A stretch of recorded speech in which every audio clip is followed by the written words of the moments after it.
saan hore kugu sheegay dhib baa ilmaha iska haysta dhibkuna waa dhib marba mar sii kordhaya horaan u hadalnay waalidka korinayay say macallimiinta ugu dirayeen markuu xaafada joogay wixii lagu soo dhihi jiray iyo markii madarasada la geeyey wix la kulmay hadda waxaa ku darsamay oo muddo la taagnayd amaan baa aragtaan ilmihii masaajid waa laga ceyrina qaarkood isbashari gaar ahaan markuu timaha si xun u xirto surar ka dhacayo hadduu dhaga yeesho kaba daranba hadduu koor leeyahay haba sheegin wadaad baa bur wata shaydaan ka dhici masaajidku leeyahay mid baa darad waxaa lagu yidhi maraykanka jooga ilmaha maxaa masaajida uga buristaan waaweynka oo teenage-ka ah oo timaha sida xun u xirta wuxuu yidhi kuwa kaa naga fidnaynayaa marka aniga ma dhegaysanayna fariin baa u faray sheekada horaa ula socday marka waxaan ku dhahay waxaa jiray hadda ka hor nin xaasid ahaa marka ninkan xaasidka dhibaato haysta waxay ahayd haddii ilaahay qof wax siiyaba uu ka naxa wiil baa u dhashay qad haway gaar baa dhalatay naam u naxaya lacag buu hay qad ninkii marka wuxuu u tegay nin caaqil ahoo isyidhi ha soo weydii talo wuxuu ku yidhi walaal waa jira dhibaato ay haysata maxay tahay dhibaatada wuxuu yidhi ilaahay hadduu wax baxsho waa ka naxaya wuxuu ku yidhi ninka abaar aamusay wax daawa magid maxaa buu yidhi wuxuu ilaahay wax bixin daymayo adna maxay daymaysid walaadka waxaan ku yahay loo sheego ilmuhu inay soo qaan gaaraan oo timaha si xun xirtaan oo isroolka ridaan oo dhagaha qabtaan daymayaan asla inuu cayriya dayrimayo masaajid isagoo waa xirmi doona dambe dugsihiisu inuu xirmo ku dambaynaya marka shaqadii uu lahaa buu gabay wadaadka cunug timaha si xun u xirtay masaajidka cayrsha shaqadiisuu gabay ninka inaan dhahay wiil sural ka dhacaya dhahay suralka ka dhacay masaajidka soo gelin masaajidda waxaan kusoo dhaweynaa kuwa ilaahay rasuul a qorinin dhaguhu u sheexan yihiin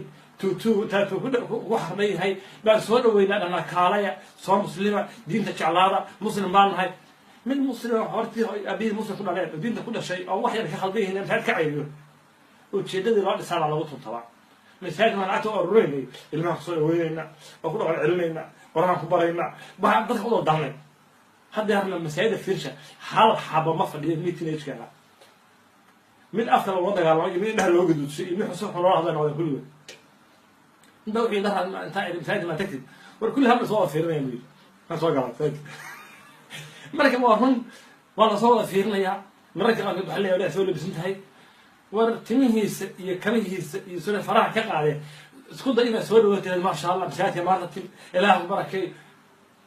hadda ka hor baa idinkaga sheekeeyey maalin dhaxanoo lugeyn waxaan arkay wadaad intaa gar hujooyo oo wiil tiba si xun xiran wata imana yaqaana aniga inta joojiya waxaan ku yidhi shiikh waa ku salaamay haallo wax iga taqaanid aad baan kuu ammaanayaa wiilkan aa wadato dadku ma wateen lakin uga fiican bataan ku yidhi inaad wiilkan saa timahan aa wadato oo aad masaajidka usii wadid oo aad la lugeynaysid waxaan ku yidhi kugu hambalyeynaya wuxuu madaxuu dhibaa ka marada markaan weydiy saa usoo waday waxaan saa kuwa wadaadada kuwa ka cararaya midbaa ku yidhi masaajidka wiilka u kaxeeya war waxaan wixii farxumaysa dadka ula yaabay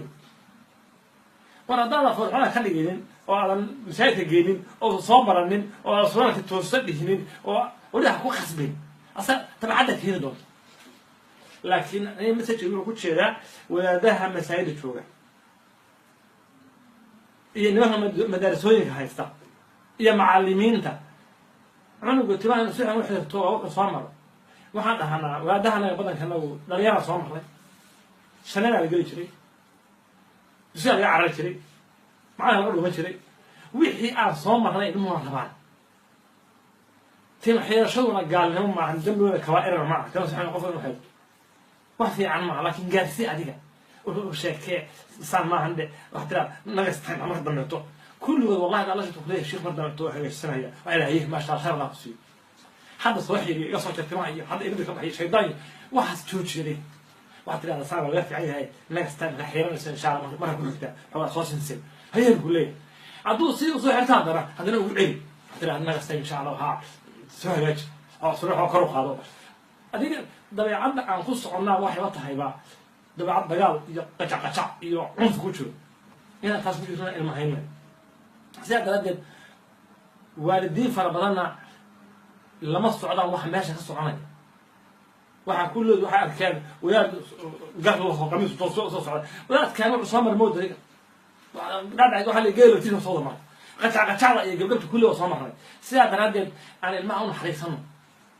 masaajidda waa meesha dadka lagu soo dhaweeyo